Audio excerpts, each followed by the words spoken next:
কলেজে যাওয়ার জন্য রেডি হচ্ছি, এমন সময় আম্মু এসে বলল, আজকে একটু তাড়াতাড়ি আসিস। কেন? তোকে নিয়ে আমার বান্ধবীর বাসায় যাব। তোমার বান্ধবীর বাসায় তুমি যাও, আমি গিয়ে কি করব? আরে যাব তো তোর জন্য। ফাতেমা তোকে নিয়ে যাওয়ার জন্য বলেছে। আমার জন্য যাবে মানে? হুম, তোর জন্য মেয়ে দেখতে যাব। তুমি কি পাগল হইছো? মেয়ে দেখবা মানে? হুম, আমি আর ফাতেমা একে অপরকে কথা দিয়েছিলাম আমাদের ছেলে মেয়েকে একসাথে বিয়ে দিয়ে আমাদের সম্পর্কটা আরো গভীর করব। বাহ বাহ, চমৎকার। নিজেদের জন্য আমাকে কেন বলি দিচ্ছ? তুই ছাড়া আমার আর কোনো ছেলে আছে নাকি? থাকলে তো তাকেই দিতাম। কিন্তু এটা কেমনে সম্ভব? আমি এখনো তোমার কাছ থেকে টাকা নিয়ে পকেট চালাই, বউকে কি খাওয়াবো? তুই যে কি রোজগার করে খাওয়াবি সেটা আমি খুব ভালো করেই জানি। খাওয়ার চিন্তা তোর করা লাগবে না। কিন্তু কিন্তু কি? মেয়ে তোর থেকে 1 বছর বড়। কি বড় মানে? হুম, বড়। এই আম্মু, তোমার মাথা কি খারাপ হয়ে গেছে? এমনিতে আমাকে না জানিয়ে বিয়ে ঠিক করছো, এখন আবার বলো মেয়ে আমার থেকে সিনিয়র। তো সমস্যা কি? সমস্যা কি মানে? আরে, ছেলেরা সবসময় তাদের থেকে জুনিয়র মেয়ে বিয়ে করে, এটাই সমাজের নিয়ম। কোনো হাদিসে লেখা আছে যে সিনিয়র মেয়ে বিয়ে করা যাবে না? দেখো আম্মু, এটা পসিবল না। আজকে যদি মেয়ে আমার থেকে ছোট হতো, তাহলে বিয়ের কথা চিন্তা করতাম। আরে, আমরা তো মনে করছিলাম আমার মেয়ে হবে আর ফাতেমার ছেলে হবে, কিন্তু উল্টো হয়ে গেল। ফাতেমার আগে মেয়ে হয়ে গেল, তারপর তুই জন্ম নিলি। যদি ফাতেমার ছোট কোনো মেয়ে থাকতো তাহলে তার সাথেই তোর বিয়ে দিতাম, কিন্তু এখন তো ফাতেমার একটাই মেয়ে, তাই তোকে তাকেই বিয়ে করতে হবে। এই আম্মু, তুমি মানুষ? নিজের ছেলের সাথে কেউ এমন করে? মেয়েটা অনেক ভালো, দেখতেও মাশাআল্লাহ। তুই একবার তাকিয়ে আর চোখ ফেরাতে পারবি না। অনার্স 3য় বর্ষে পড়ে। কি? তৃতীয় বর্ষ মানে? হুম, 3য় বর্ষে পড়ে। এই আম্মু, তুমি কি মানসিকভাবে অসুস্থ হয়ে গেছো? মেয়েটা আমার থেকে 2 ক্লাস সিনিয়র, আর বয়সে 1 বছরের সিনিয়র। এটা কেমনে সম্ভব? লোকজন আমাকে কি বলবে? যার যেটা ইচ্ছা সেটা বলুক। তুই আজকে তাড়াতাড়ি বাসায় আসবি। কিন্তু আম্মু, পুরোটা না শোনার আগে চলে গেল। দূর শালা, মেজাজটাই খারাপ করে দিল। হায় রে বন্ধুরা, আমাকে কি বলবে? বলবে যে আমি একটা বুড়িকে বিয়ে করছি। হাই আল্লাহ, উঠাই নাও আমারে। চলেন, কলেজে যেতে যেতে আপনাদেরকে পরিচয়টা দিয়ে দেই। আমি আনোয়ার হোসাইন, আপাতত স্টুডেন্ট। বাকিটা গল্প পড়তে পড়তে জেনে যাবেন। কলেজে গিয়ে মনমরা হয়ে বসে আছি, এমন সময় আসলো 2 হারামি। কি মামা, স্যাকা খাইলি নাকি? এই হারামির দল, চুপ থাক, এমনিতে টেনশনে আছি। কেন, কি হয়েছে? আম্মু বিয়া ঠিক করছে, বিকেলে মেয়ে দেখতে যাবে। আরে মামা, তোর লাক অনেক ভালো। প্রেম টেম ছাড়া ডাইরেক্ট বিয়ে। ট্রিট দিস দোস্ত। তোর বাল দিমু শালা, মেয়েটা আমার থেকে সিনিয়র। বাহ বাহ, সব কিছুতেই ভালো হচ্ছে। তুই তো সিনিয়র মেয়ের বেশি পছন্দ করিস, তোর জন্য ভালো হবে। আরে হারামখোর, সিনিয়র পছন্দ করি ঠিক আছে, তার মানে এই নয় যে সিনিয়র কাউকে বিয়ে করব। হালারপুর জান্নাতাপুর পিছনে পিছনে ঘুরতি যে ভুলে গেলে উনি সিনিয়র না? ধুর, জান্নাতের সাথে অন্য কাউকে মিলাবি না। জান্নাত হলে তো কথাই ছিল না। কেন, জান্নাতের মধ্যে কি আছে? চুপ কর শালা, এখন একটা বুদ্ধি দে, কি করে বিয়েটা বন্ধ করা যায়। মেয়েটা কেমন? দেখিনি এখনো। আগে দেখে আয়, মেয়েটা দেখ। তোর পছন্দ হলে করিস, না হলে করিস না। কিন্তু আম্মু তো ওর সাথেই বিয়ে দিবে। আরে তুই আগে দেখে আয়, সুন্দর হলে আমাকে বলিস, আমি নিজেই করব। আমারও অনেক ইচ্ছা সিনিয়র কাউকে আদর করা। এই তুই মানুষ? শালা আমি আছি আমার টেনশনে, আর তুই মজা নিচ্ছিস। মজা না, সত্যি, আগে দেখে আয়, বাকিটা পরে দেখা যাবে। আচ্ছা ঠিক আছে, দেখি কি করা যায়।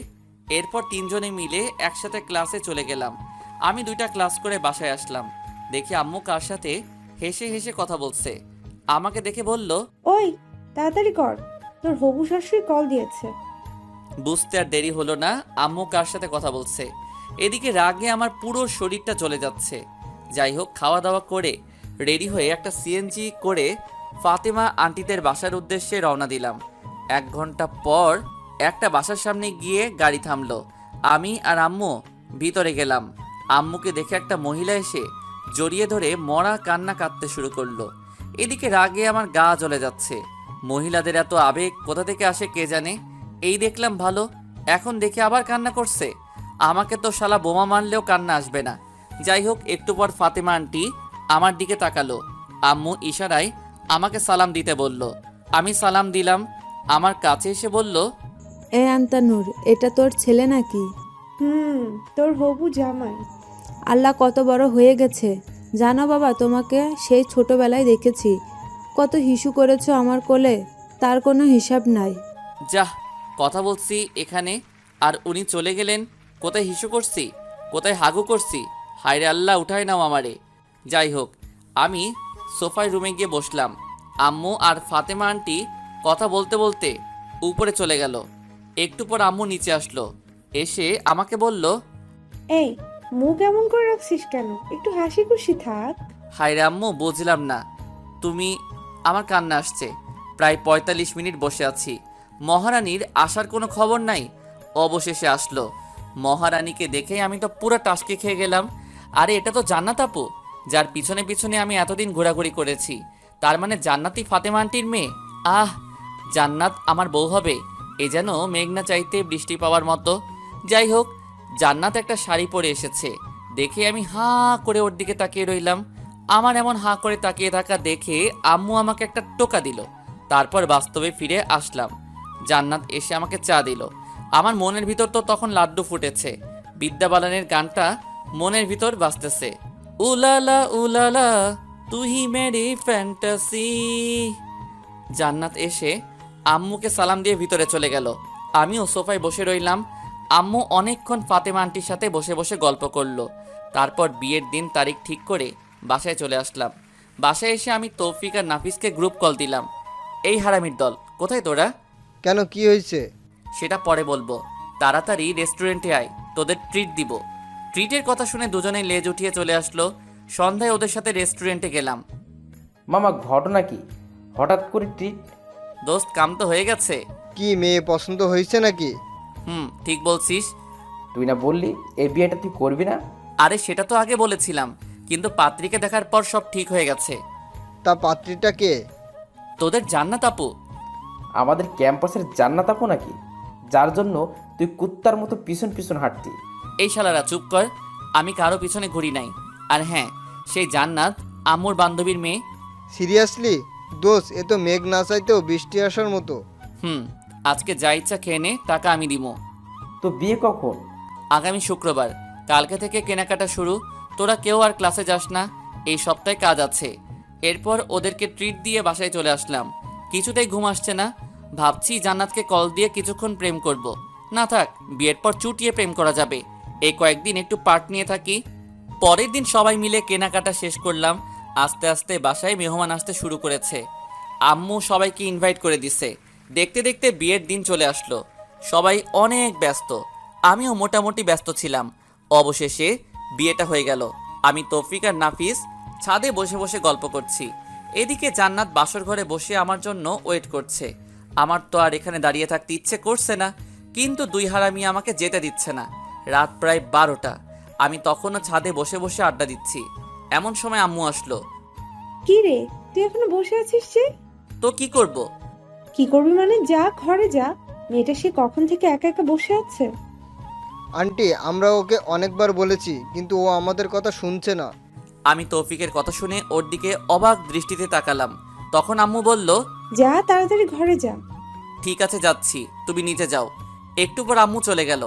আমি তৌফিককে একটা লাথি মেরে দিয়ে বললাম, এই হারামখোর, তুই আমাকে অনেকবার যেতে বলেছিস। শালা, তোর জন্য আমি যেতে পারছি না, আর তুই বলছিস আমাকে যেতে বলেছিস।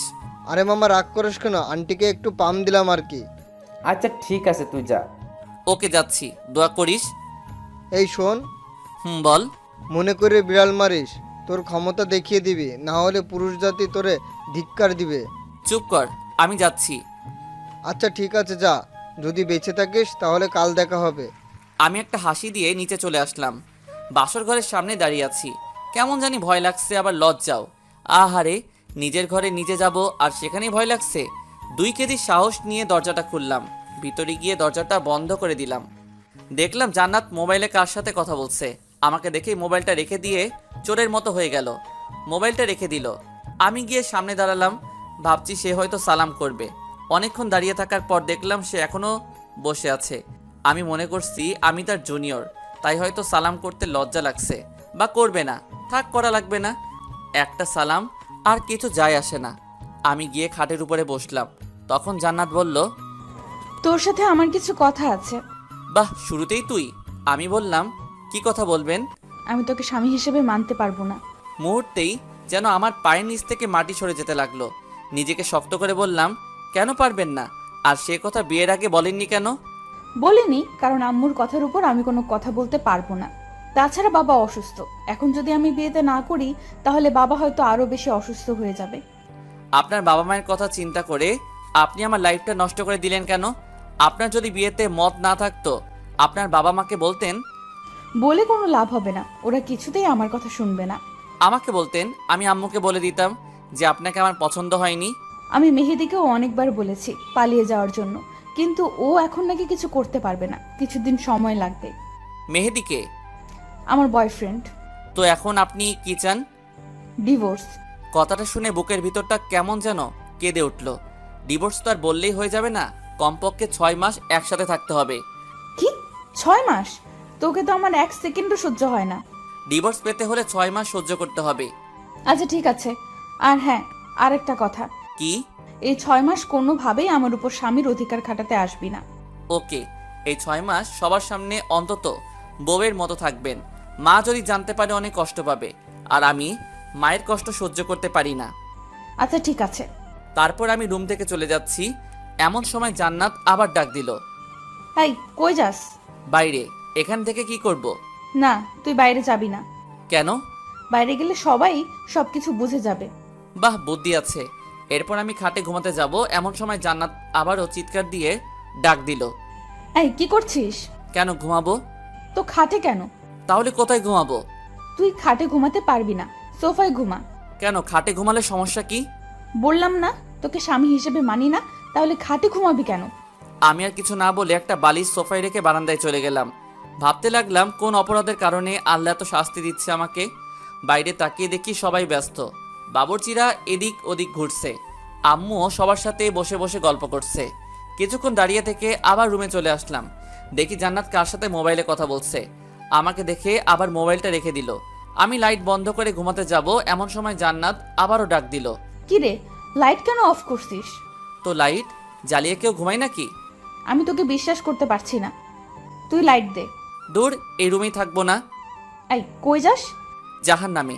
আপনি তো আমাকে বিশ্বাস করছেন না, এখানে থেকে কি করব? আচ্ছা ডিম লাইটটা জ্বালিয়ে রাখ। আমি আর কিছু না বলে ডিম লাইটটা জ্বালিয়ে সোফায় ঘুমিয়ে পড়লাম।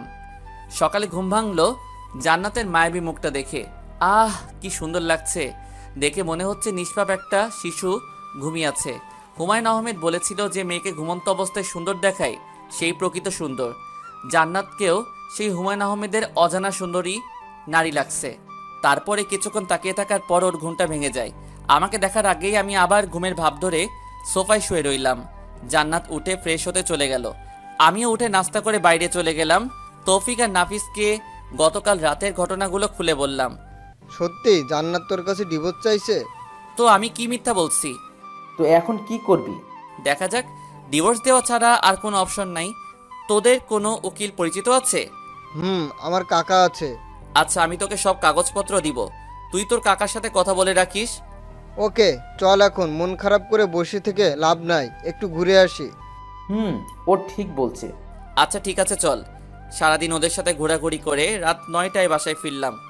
দেখি আব্বু আম্মু সবাই রেগে আগুন হয়ে আছে। কিরে, তুই সারাদিন কোথায় ছিলি? এই তো তৌফিক আর নাফিসদের সাথে। মোবাইল ধরিসনি কেন? সাইলেন্স ছিল। তোর মধ্যে কি কোনো সেন্স নাই? বাসায় নতুন বউ রেখে বাইরে ঘুরতে লজ্জা করে না? এমন বউ দিয়েছো যে আমার লাইফটাই শেষ করে দিল। কি বললি? কিছু না। খেতে আয়।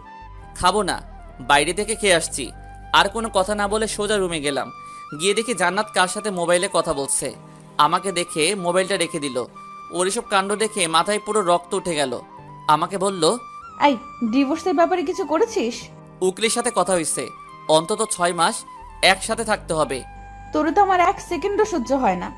না হলে এখানে আছেন কেন? চলে যান এখান থেকে। এতই যখন তারা বিয়ে কেন করেছেন? তোকে বিয়ে করতে তো আমার বয়েই গেছে, নিজেকে কখনো আয়নায় দেখেছিস? তোর সাথে আমার যায়? ভদ্রভাবে কথা বলুন, এটা আমার বাসা, আপনার নয়। তোর বাসা দেখে আমাকে ধমকাচ্ছিস? লজ্জা হওয়া উচিত তোর। দূর, ভালো লাগে না। কেন যে এই ফালতু মেয়েকে বিয়ে করতে গেলাম কে জানে। রুম থেকে বের হয়ে সোজা ছাদে চলে গেলাম। ছাদে অনেকক্ষণ বসে থাকার পর রুমে আসলাম। তখনও দেখলাম জান্নাত কার সাথে যেন কথা বলছে। আমাকে দেখে আরো হেসে হেসে কথা বলছে। কিছু না বলে বালিশ নিয়ে সোফায় ঘুমিয়ে পড়লাম। সকালে ঘুম থেকে উঠে দেখি জান্নাত বিছানায় নেই, মনে হয় ওয়াশরুমে গেছে। মোবাইলটা টেবিলের উপর রাখা। আমি তাড়াতাড়ি উঠে মোবাইলটা নিলাম। বাহ, লক করা নেই। সাথে সাথে মেসেজগুলো দেখতে লাগলাম। মেসেজ দেখে আমার পুরো মাথা গরম হয়ে আছে। আমি নাম্বারটা নিয়ে নিলাম। দরজার আওয়াজ শুনলাম, মনে হয় জান্নাত আসছে। আমি মোবাইলটা রেখে তাড়াতাড়ি বাইরে চলে গেলাম। এইভাবে জান্নাত আর আমার দিনগুলো চলতে লাগলো। আমি কলেজে যাওয়া শুরু করলাম। পরের দিন থেকে জান্নাতও যায়। আম্মু বলছে দুজনকে একসাথে যাওয়ার জন্য, কিন্তু জান্নাত আমাকে পার্সোনালি নিষেধ করে দিয়েছে, সে আমার সাথে যাবে না। সেদিন ক্লাস শেষ করে আমি বাইরে এসে দেখি জান্নাত তার বন্ধুদের সাথে বসে বসে আড্ডা দিচ্ছে আর হাসাহাসি করছে। দেখে রাগ হতে শুরু করলো। আমি কাছে গেলাম। চলেন। কোথায়? বাসায়। আমি তোর সাথে যাব না, তুই যা। তুই বলার কারণে সবাই হা করে আমার দিকে তাকিয়ে আছে। আম্মু বলেছে আপনাকে সাথে করে নিয়ে যেতে। ওই কুত্তা, তোরে না বলছি আমার উপর স্বামীর অধিকার খাটাতে আসবি না? যা তুই, তোর মাকে নিয়ে থাক। মাকে নিয়ে কোনো বাজে কথা বলবেন না। বললে কি করবি? আপনি বাসায় চলুন। এই কথা বলে আমি ওর হাতটা ধরে টানতে চাইছি, এমন সময় ঠাস আমার গালে একটা চড় বসিয়ে দিল। তোর সাহস কি করে হয় আমার হাত ধরার? বেহায়া কোথাকার। এই কথা বলে জান্নাত উঠে চলে গেল। আমি গালে হাত দিয়ে দাঁড়িয়ে রইলাম। পুরো ক্যাম্পাসের ছাত্রছাত্রী আমার দিকে তাকিয়ে আছে। লজ্জায় মাথা কাটা গেল। আমি আর দাঁড়িয়ে না থেকে একটা পার্কের পাশে এসে বসে রইলাম। এমন সময় জান্নাতের মোবাইল থেকে নেওয়া নাম্বারটার কথা মনে হলো। চিন্তা করলাম কল দিব, কিন্তু না, দিলাম না। নাম্বারটা সেভ করে নিলাম। ইমোতে কানেক্ট হওয়ার পর প্রোফাইলের ছবিটা দেখলাম। একটু সুন্দর হ্যান্ডসাম ছেলে বাইকের উপর বসে আছে। মনে হয় এই ছেলের সাথে জান্নাতের রিলেশন চলছে। ছেলেটাকে দেখে কেমন যেন মনে হলো প্লে বয়। আমি ছবিটা নিয়ে আমাদের বন্ধুদের গ্রুপে দিলাম আর বললাম এই ছেলেকে দেখার সাথে সাথেই আমাকে কল দিতে। তারপর ওখানে আরও কিছুক্ষণ থেকে বাসায় চলে গেলাম। বাসায় যাওয়ার সাথে সাথেই আম্মু এসে ঠাস করে একটা চর বসিয়ে দিল। আমি আবুলের মতো দাঁড়িয়ে রইলাম। মারলে কেন? বেশ করেছি, তোকে আরো মারা উচিত। কেন, কি করেছি আমি? লজ্জা করে না তোর বাসায় বউ রেখে অন্য মেয়ে নিয়ে পার্কে ঘুরতে? মানে কে বলেছে এসব? জান্নাত তোকে আর একটা মেয়েকে একসাথে দেখেনি? তোকে নিষেধ করার কারণে তুই জান্নাতকে সবার সামনে মেরেছিস। শুনেই আমার মাথায় আকাশ ভেঙে পড়ল। আম্মু, আমার কথাটা শোনো। চুপ কর, আমাকে আম্মু বলবি না। আমি কোনো দিন চিন্তাও করিনি তুই এতটা খারাপ হয়ে যাবি। আম্মু, সবকিছু মিথ্যা। আমি জানি, তুই যা আমার চোখের সামনে থেকে, তুই যেন আর না দেখি। দূর, কার মুখ দেখে ঘুম থেকে উঠলাম কে জানে। অপরাধ না করে অপরাধী হয়ে গেলাম। নিজের মাও বিশ্বাস করছে না। ব্যাগটা নিয়ে বাইরে চলে গেলাম। অনেকক্ষণ বসে থাকার পর দেখলাম রাত অনেক বেশি হয়ে গেছে। বাসায় না গিয়ে তৌফিকের বাসায় চলে গেলাম। কিরে, রাতের বেলা তুই এখানে? কেন, সমস্যা হচ্ছে নাকি? বলে বল, চলে যাচ্ছি। আরে পাগল নাকি, কিসের সমস্যা? তোকে তো জোর করেও নিয়ে আসা যায় না, কিন্তু নিজে থেকে আসলি, তাও রাতের বেলায়, তাই জিজ্ঞেস করলাম। আচ্ছা বাদ দে, ভিতরে আয়। ভিতরে যাওয়ার পর ওর আব্বু আম্মুকে সালাম করে ওর রুমে চলে গেলাম। ফ্রেশ হয়ে আসলাম, দেখি আব্বু বারবার কল দিচ্ছে। আমি কেটে দিয়ে সুইচ অফ করে দিলাম। তৌফিকের আম্মু এসে খাওয়ার জন্য ডাকতে লাগলো। দুজনে গিয়ে খেয়ে আসলাম। তৌফিক বলল, এবার বল কাহিনী কি? আমি পুরো ঘটনাটা তৌফিকের সাথে শেয়ার করলাম। তৌফিক বলল, তাহলে এই ব্যাপার? আচ্ছা, তোর কাকার সাথে ডিভোর্সের ব্যাপারে কথা বলেছিস? কিছুদিনের মধ্যেই ডিভোর্স পেপার চলে আসবে। তুই একটু বলিস যেন তাড়াতাড়ি দিয়ে দেয়। আচ্ছা ঠিক আছে। তারপর তৌফিকের সাথে ঘুমিয়ে পড়লাম। পরের দিন তৌফিকদের বাসা থেকে সরাসরি কলেজে চলে গেলাম। ক্লাস করতে ভালো লাগছে না, তাই বাইরে এসে আমি, তৌফিক আর নাফিস গাছতলায় বসে আছি। দেখলাম জান্নাত একটা ছেলের সাথে বাইকে করে কলেজে আসছে। বাইক থেকে নেমে ছেলেটার হাত ধরে উপরে যেতে লাগলো। দেখে আমার মাথা খারাপ হয়ে গেল। আরে, সে তো এখন আমার বউ। ডিভোর্স হওয়ার পর সে যা ইচ্ছা করুক, কিন্তু এখন কেন? রাগে আমার লোম দাঁড়িয়ে গেল। তারপর আমি উঠে জান্নাতের কাছে যেতে লাগলাম। কিরে, কই যাস? তোরা দাঁড়া, আমি আসছি। দাঁড়া, আমরাও আসছি।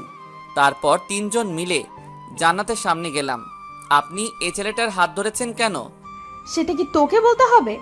অবশ্যই ভুলে যাবেন না আমি আপনার স্বামী। তোকে আমি স্বামী হিসেবে মানি না। তোকে না বলেছি আমার উপর অধিকার খাটাতে আসবি না? আপনি না মানলে কিছু করার নাই। আপনি এখন আমার স্ত্রী, আমাদের এখনো ডিভোর্স হয়নি। সো আপনাকে আমার কথা মতো চলতে হবে। যদি না চলে কি করবি? দেখবেন কি করব। কি করবি তুই দেখা। আমি আস্তে আস্তে জান্নাতের কাছে যেতে লাগলাম আর সে পিছাতে লাগলো। আমি জান্নাতের সামনে গিয়ে জান্নাতের পাশে থাকা ছেলেটাকে একটা ঘুষি মারি। আমার কর্মকাণ্ড দেখে সবাই হা করে তাকিয়ে আছে। ছেলেটার কলার চেপে ধরলাম। এই হালার পুত, কি নাম তোর? লজ্জা করে না অন্যের বউয়ের সাথে প্রেম করতে? তুই জানিস আমি কে? তুই আমেরিকান প্রেসিডেন্ট হলেও আমার দেখার টাইম নাই। তোকে যদি জান্নাতের সাথে দেখি তোর খবর আছে। দেখ তোর কি হাল করি। সাথে সাথে মোবাইলটা বের করে কাকে যেন কল দিতে চাইছিল। আমি মোবাইলটা নিয়ে আছাড় দিয়ে ভেঙে ফেললাম। তারপর ছেলেটাকে আরও একটা ঘুষি দিলাম। ঠোঁট কেটে রক্ত বের হচ্ছে। তৌফিক আর নাফিজ এসে আমাকে টেনে নিয়ে গেল। জান্নাত আমার রেগে যাওয়া দেখে ভয় কাঁপতে লাগলো। তৌফিক আর নাফিজের সাথে নিচে চলে আসলাম। কলেজের পেছনে গিয়ে অনেকক্ষণ বসে রইলাম। কিছুই ভালো লাগছে না। কলেজ ছুটি হয়ে গেছে। তৌফিক, আমি আর নাফিজ বসে রইলাম। অনেকক্ষণ পর আমরাও উঠে হাঁটা দিলাম। পরে তৌফিক আর নাফিজের কাছ থেকে বিদায় নিয়ে বাসার দিকে রওনা দিলাম। ওরাও ওদের বাসায় চলে গেল। দুপুরবেলা রাস্তায় মানুষজন খুব একটা বেশি নাই, একেবারে নেই বললেই চলে।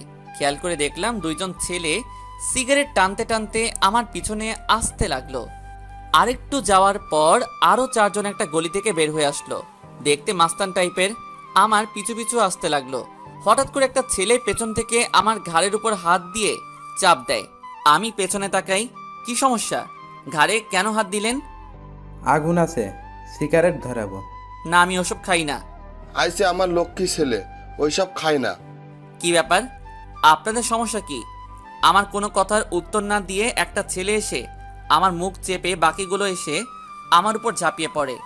একা ওদের সাথে পেরে উঠতে পারছি না। ওরা অনেক বাজেভাবে আমাকে মারে। দুইজনে আমার হাত ধরে রাখে, বাকিগুলো মুখে আর বুকে ঘষাতে লাগে। মুখ দিয়ে রক্ত পড়ছে। আমি দাঁড়িয়ে থাকতে না পেরে শুয়ে গেলাম। দেখলাম জান্নাত আর ওই ছেলেটা বাইক নিয়ে আসলো। ছেলেটা সবাইকে বলল, মরে গেলে নদীতে নিয়ে গিয়ে ফেলে দিস। জান্নাত ওর কথা শুনে হাসছে। তারপর দুজনে বাইক নিয়ে চলে গেল। একটা ছেলে লাঠি দিয়ে মাথায় আঘাত করবে। তারপর আর কিছু মনে নেই। যখন জ্ঞান ফিরল, নিজেকে হাসপাতালে আবিষ্কার করলাম। দেখলাম তৌফিক আর নাফিজ পাশে বসে আছে। এখন কেমন লাগছে? মোটামুটি। আম্মু কই? এতক্ষণ ছিল, আমরা তাকে বাসায় পাঠিয়ে দিচ্ছি। এই 2 দিন এখানে থেকে তিনিও অসুস্থ হয়ে গেছে। তার মানে 2 দিন পর জ্ঞান আসলো। শরীরের প্রত্যেকটা অঙ্গ ব্যথা করছে। অনেক কষ্টে উঠে বসলাম। তারপর ওদের বললাম, জান্নাত আসছিল? একবার আসছিল, ওর বাবা নাকি অসুস্থ, সেখানে চলে গেছে। ও আচ্ছা। তোর এই অবস্থা কি করে হলো? এই, তুই পাগল হয়েছিস? ও ঠিক মতো কথাই বলতে পারছে না, আর তুই ঘটনা জিজ্ঞেস করতেছিস? আচ্ছা বাসায় চলো, ওখানে বলবো। এখন বাসায় যাওয়া যাবে না, তোর আরো 2 দিন থাকতে হবে। এখানে থাকতে ভালো লাগছে না। আম্মুকে একটা কল দে, আজকে চলে যাব। তারপর আম্মু আসলো।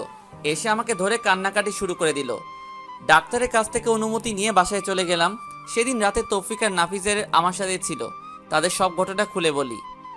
তৌফিককে বললাম তাড়াতাড়ি ডিভোর্স পেপারটা যেন রেডি করে। সেদিন 3 জন একসাথে ঘুমিয়ে পড়লাম। পরের দিন দেখি জান্নাত ওর বাবার বাড়ি থেকে চলে আসছে। আমাকে দেখে বলল, কিরে বেঁচে আসিস? আমি তো ভাবছি মারা গেছিস। রাগে আমার রক্ত গরম হয়ে গেল। তৌফিক আর নাফিজ সব কিছু শুনে ফেলেছে। ওদেরকে দেখে জান্নাত চোরের মতো রুম থেকে বের হয়ে গেল। সেদিন থেকে ওর সাথে কথা বলি না, এমনকি নিজের রুমেও যাই না। অসুস্থতার জন্য কলেজে যেতে পারছি না। জান্নাত ঠিকই আছে। কলেজে গিয়ে যে কি করে সেটা আমি খুব ভালো করেই জানি। এভাবে আরও 1 সপ্তাহ কেটে গেল। জান্নাতের ব্যবহার আরও খারাপ হতে লাগলো। একদিন সকালবেলা ঘুরতে বের হইছি, এমন সময় সাইদের কল আসলো। কিরে, কি অবস্থা? এই তো মোটামুটি। তোর কি অবস্থা? আছি আগের মতো। বন্ধু, তুই যে একটা ছেলে ছবি দিয়েছিলি, মনে আছে? কি হয়েছে এখন? ওই ছেলেটা একটা মেয়ের সাথে পার্কে বসে আছে। আরে কি বলিস? কোন পার্ক? ঘড়ির দিকে তাকিয়ে দেখি 11টা বাজে। জান্নাত কি কলেজের নাম দিয়ে ছেলেটার সাথে পার্কে গেছে? কেমন জানি খারাপ লাগছে। বিয়ের পরও এসব করে। আর ছেলেটাই বা কেমন? অথচ মা জান্নাতের কথা শুনে আমাকেই অবিশ্বাস করে। না, এত কিছু ভেবে লাভ নেই। আগে পার্কে যাই, দুজনের একসাথে কয়েকটা ছবি নেই, তারপর আম্মুকে দেখাবো, সহজেই ডিভোর্সটা হয়ে যাবে। তাড়াতাড়ি পার্কে গেলাম, সাইদও সেখানে দাঁড়িয়ে আছে। দুজনে ভিতরে গেলাম, দেখলাম সেই ছেলেটা যে লোক পাঠিয়ে আমাকে মেরেছে জান্নাতকে বাইকে উঠিয়ে ঘোরাফেরা করে। ছেলেটাকে স্পষ্ট দেখা যাচ্ছে কিন্তু মেয়েটাকে দেখা যাচ্ছে না। আমার কেমন যেন মনে হচ্ছে এই মেয়েটা জান্নাত নয়। উল্টো পথে গিয়ে দেখি আসলে এই মেয়েটা জান্নাত নয়। তার মানে ছেলেটা এইরকম আরও অনেক মেয়ের সাথে প্রেমের অভিনয় করে। শালারে দেখলেই মনে হয় একটা প্লে বয়। কোনো কিছু না ভেবে ভিডিও করা শুরু করলাম। বাহ, কি সুন্দর একজন আরেকজনকে জড়িয়ে ধরে আছে, হাতে হাত রেখে হাসাহাসি করছে। সাইদকে বললাম, তুই ভিডিও করতে থাক, সেটা জান্নাতকে পাঠাই। সাথে সাথেই জান্নাত পাঠিয়ে দিলাম। জান্নাত ভিডিওটা দেখে আমাকে কল দেওয়া শুরু করলো। আমি ধরলাম না। তারপর সে আমাকে একটা SMS দিল, জায়গাটা কোথায় সেটা বলার জন্য। আমি পার্কের নাম সেন্ড করে দিলাম। 10 মিনিটের মধ্যেই জান্নাত সেখানে এসে হাজির। আমি আর সাইদ লুকিয়ে গেলাম। জান্নাত পাগলের মতো ছেলেটাকে খুঁজতে লাগলো। তারপর ছেলেটাকে দেখে ফেলে। ছেলেটার সামনে গিয়েই ওর শার্টের কলারটা চেপে ধরে ঠাস ঠাস 2টা চর বসিয়ে দেয়। ছেলেটা রাগী দৃষ্টিতে জান্নাতের দিকে তাকায়। জান্নাত বলতে থাকে, ছি, তোর লজ্জা করে না আমার সাথে রিলেশন করে এখন অন্য মেয়ের সাথে টাঙ্কি মারতে? তুমি যা ভাবছো তা নয়, আমার কথাটা একটু শোনো। কি শুনবো তোর কথা? যা দেখার তা তো নিজের চোখেই দেখলাম। জান্নাতের কথা শুনে ছেলেটার পাশে থাকা মেয়েটা রেগে যায়। তারপরও সেও ছেলেটা একটা চট দিয়ে চলে যায়। আমি আর সাইদ বসে বসে হাসতেছি। শালা প্লে বয়, এবার ঠেলা সামলা। মেয়েটা চলে যাওয়ার পর মেহেদি জান্নাতের গালে একটা চর বসিয়ে দেয়। সাথে সাথে আমার মাথা খারাপ হয়ে গেল। ইচ্ছে করছিল ছেলেটাকে মেরে পুঁতে ফেলি, কিন্তু না, জান্নাত তো আমাকে অনেক কষ্ট দিয়েছে। এবার বুঝুক ভালোবাসার মানুষ কষ্ট দিলে কেমন লাগে। বেশি আলকা পিরিত দেখালে এমনটাই হয়। মেহেদি জান্নাতকে বলতে লাগলো, এই তুই আমাকে ফারিয়ার সামনে অপমান করলি কেন? বেশ করেছি। তুই আমার সাথে রিলেশনের থেকে আবার অন্য মেয়ের সাথে কি? কি তোর সাথে রিলেশন? কি করে ভাবলি আমি তোর সাথে প্রেম করতেছি? মানে আমি তোর সাথে কোনো রিলেশন করিনি। যা ছিল সেটা হচ্ছে টাইম পাস। আর তোর মতো মেয়েকে আমি আমার স্ত্রী বানাবো সেটা ভাবলি কি করে? কেন? আমি কি করছি? পারবি না কেন? যে মেয়ে বাসায় স্বামীর সাথে খারাপ ব্যবহার করে বিয়ের পরে অন্য ছেলের সাথে রিলেশন করে তাকে আমার বউ বানাবো, এটা জীবনেও সম্ভব নয়। প্রপোজ করার সময় এটা মনে ছিল না? সব ছিল, তোর সাথে জাস্ট টাইম পাস করছি টাকা নেওয়ার জন্য আর তোর শরীর ভোগ করার জন্য। টাকা তো খেয়েছি কিন্তু শরীরটা এখনো বাকি আছে। আর আমি বিয়ে করবো ফারিয়াকে, ওর বাবার অনেক টাকা। তোর বাবার কি আছে? জান্নাত সাথে সাথেই ছেলেটাকে আরো একটা চর মারে। তারপর কান্না করতে করতে বলে, তোর মতো বাটপার আমি কখনো দেখিনি। তোর জন্য আমি হুসেনকে অনেক কষ্ট দিয়েছি। আজ থেকে তোর আর আমার সম্পর্ক এখানেই শেষ। আর কখনো আমার সামনে আসবি না। এই কথাগুলো বলে জান্নাত কাঁদতে কাঁদতে চলে যায়। মেহেদি গালে হাত দিয়ে আবুলের মতো দাঁড়িয়ে থাকে। জান্নাতের কথা ভেবে খারাপ লাগছে। বেচারি সত্যি অনেক ভালোবাসতো মেহেদিকে। আবার অনেক আনন্দ লাগছে যে ফকিন্নি আমার সাথে অনেক বাজে বিহেভ করেছে। এবার ঠেলা বুঝ, আর কিছুদিন পর আমিও তোরে ডিভোর্স দিব। তখন বুঝবি তোর জীবনে এই হুসাইনের গুরুত্ব কি পরিমাণ ছিল। যাই হোক, সাইদকে একটা ধন্যবাদ দিলাম। সে মেহেদিকে না দেখলে হয়তো ছেলেটা জান্নাতের সাথে শারীরিক রিলেশনও করে ফেলতো। আল্লাহ বাঁচাইছে। আমি মোবাইলটা বের করে আমাদের বন্ধুদের মেসেঞ্জার গ্রুপে একটা মেসেজ লিখলাম, দুপুরে সবাই মেহেরপুর হাজি রেস্টুরেন্টে আসিস, আমি ট্রিট দিব। মেসেজ পেয়ে সবাই লেজ উঠিয়ে রায়পুর হয়ে কোর্ট রোড দিয়ে চলে আসলো। সবাই সেখান থেকে হাজি রেস্টুরেন্টে গেলাম। আমি, তৌফিক, নাফিজ আর সাইদ সবাই মিলে খাওয়া দাওয়া করলাম। তৌফিক আমাকে জিজ্ঞেস করলো, হঠাৎ টিট কেন? আমি সব ঘটনা খুলে বললাম। সবাই মোটামুটি খুশি। তৌফিককে জিজ্ঞেস করলাম, ডিভোর্স লেটার ঠিক হতে আর কয়দিন লাগবে? সে বলল, আর কিছুদিনের মধ্যে হয়ে যাবে। বিকেলে আর বাসায় গেলাম না, সবাই মিলে আড্ডা দিলাম। রাতে বাসায় গেলাম। কি রে, সারাদিন কই ছিলি? এই তো বন্ধুদের সাথে। এই অসুস্থ শরীর নিয়ে বন্ধুদের সাথে কি? এই, তোর সাথে কি জান্নাতে কিছু হয়েছে? না, কেন? দুপুরে এসে না খেয়ে শুয়ে আছে। অনেকবার ডেকেছি, খাবে না বলেছে। রুম থেকে বের হচ্ছে না। আমি কিছু জানি না, যদিও সব জানি তবুও কিছু বললাম না। দেখ তো বাবা, মেয়েটা কিচ্ছু খাচ্ছে না। এভাবে না খেয়ে থাকলে তো অসুস্থ হয়ে যাবে। আচ্ছা, দেখতেছি। যা ডেকে নিয়ে আয়, দুজনে একসাথে খেতে আয়। তারপর রুমে গেলাম, দেখি জান্নাত উল্টো হয়ে শুয়ে আছে। আমাকে দেখেই উঠে বসলো। আমি কিছু না বলে ওয়াশরুমে চলে গেলাম। ফ্রেশ হয়ে এসে বললাম, আম্মু খাওয়ার জন্য ডেকেছে, খেতে চলেন। আমি খাবো না, তুমি খেয়ে নাও। আমি তো অবাক হয়ে গেলাম। যে মেয়ে আমাকে তুই ছাড়া কথা বলতো না, আর সেই আমাকে তুমি করে ডাকছে। খাবেন না কেন? দুপুরেও তো কিছু খাননি। আম্মু বলল, আপনার মুখে এগুলো কিসের দাগ? কিছু মশা মারতে গিয়ে। খেতে আসেন, সবাই বসে আছে। আর কিছু না বলে খেতে চলে গেলাম। খাওয়া শুরু করে দিলাম, কিন্তু সে আসছে না। কি রে, জান্নাত আসছে না? না, কেন, কিছু হয়েছে? শরীর খারাপ মনে হয়। ও আল্লাহ, কি বলিস? ডাক্তারকে কল দে। আরে ধর, তেমন অবস্থা না, ঘুমালে ঠিক হয়ে যাবে। আমি আর আম্মু খেয়ে নিলাম। চলে যাওয়ার সময় আম্মু বলল, হুসাইন, কিছু বলবে? বলছিলাম কি, তুই খাবারটা রুমে নিয়ে যা, ওর খিদা লাগলে খেয়ে নিবে। প্লিজ বাবা, না করিস না। কি আর করা, ইচ্ছা না থাকা সত্ত্বেও খাবারগুলো রুমে নিয়ে গেলাম। খাবারগুলো টেবিলের উপর রাখলাম। জান্নাতকে বললাম, ভাত নিয়ে আসছি, খেয়ে নিন। খাবো না, খিদে নেই। না খেলে শরীর খারাপ করবে, খেয়ে নিন। আর কিছু না বলে বালিশটা নিয়ে সোফায় শুয়ে পড়লাম। জান্নাত কিছু একটা বলতে গিয়েও বলল না। রাতের বেলা হঠাৎ কিছু একটা শব্দ শুনে ঘুমটা ভেঙে গেল। তাকিয়ে দেখি জান্নাত পাগলের মতো খাবারগুলো খাচ্ছে। আমি মুচকি হেসে মনে মনে বললাম, গরিবের কথা বাসি হলেও মিষ্টি হয়। আমি না জাগার ভান ধরে শুয়ে আছি। জান্নাত একবার খাবারের দিকে তাকায়, আরেকবার আমার দিকে তাকায়, তারপর ঘুমিয়ে গেলাম। ঘুম থেকে উঠে দেখি জান্নাত নিজের কম্বলটা আমার গায়ে জড়িয়ে দিয়ে কোথায় যেন চলে গেছে। উঠে ফ্রেশ হয়ে নিলাম। খাবার টেবিলে গিয়ে দেখি পছন্দের সব খাবার। ঘটনা কি? আজকে তো বিশেষ কোনো দিন না। আম্মুকে জিজ্ঞেস করলাম, আজকে এগুলো কেন? আম্মু হেসে বলল, জান্নাত নাকি আমার জন্য নিজের হাতে বানিয়েছে। আসলে মেয়েদের মন বোঝা জীবনেও সম্ভব না। এরা কখন কি করে নিজেও জানে না। কিছু না বলে খেয়ে নিলাম। তারপর রেডি হয়ে বাইরে চলে গেলাম। আজকে আড্ডা দেওয়ার জন্য যাচ্ছি না, একটা চাকরির জন্য ইন্টারভিউ দিতে যাচ্ছি। বসে বসে তো অনেক খাইলাম, এবার ফ্যামিলির পাশে দাঁড়ানো উচিত। ইন্টারভিউ দিয়ে বন্ধুদের সাথে কিছুক্ষণ আড্ডা দিয়ে রাতে বাসায় আসলাম। সবাই একসাথে খেয়ে নিলাম। রুমে গিয়ে শুয়ে শুয়ে মোবাইল টিপতেছি, এমন সময় জান্নাত রুমে আসলো। আমি উঠে ছাদে চলে গেলাম। কিছুক্ষণ সেখানে বসে বসে গান শুনলাম।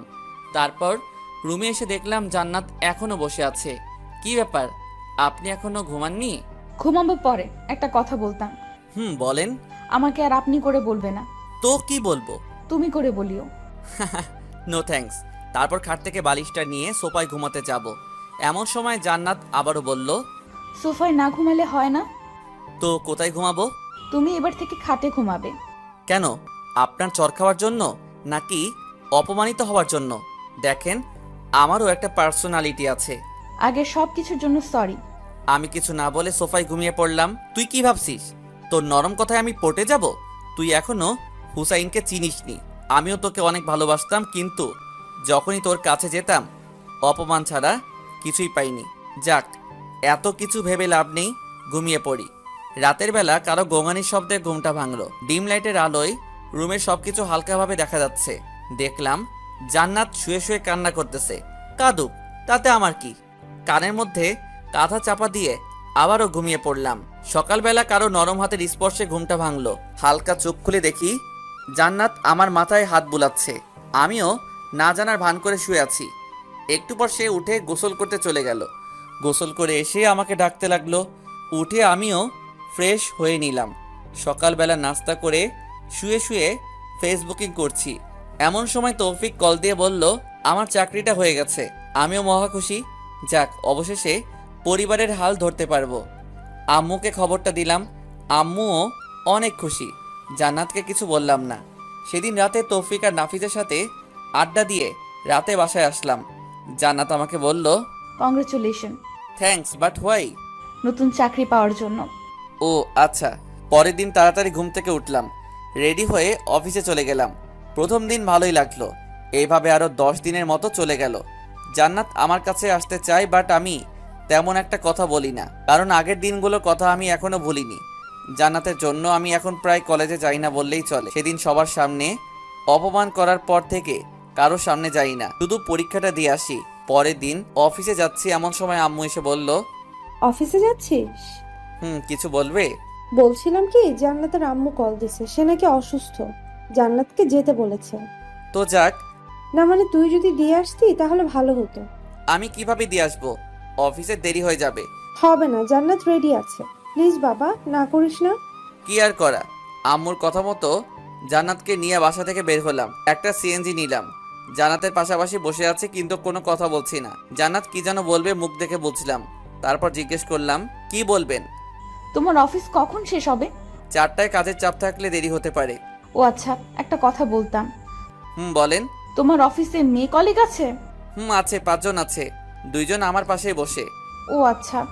কথা বলতে বলতে জান্নাতদের বাসার সামনে চলে আসলাম। জান্নাতকে নামিয়ে দিয়ে চলে আসতে যাব এমন সময়, বাসায় যাবে না? না আমার দেরি হয়ে যাচ্ছে। অফিস শেষে আসবে? না, আর কারো অপমান সহ্য করব না, এমনিতেই অনেক অপমানিত হয়েছি। কলেজে যাওয়াও বন্ধ করে দিছি, আপনি বাসায় চলে যান।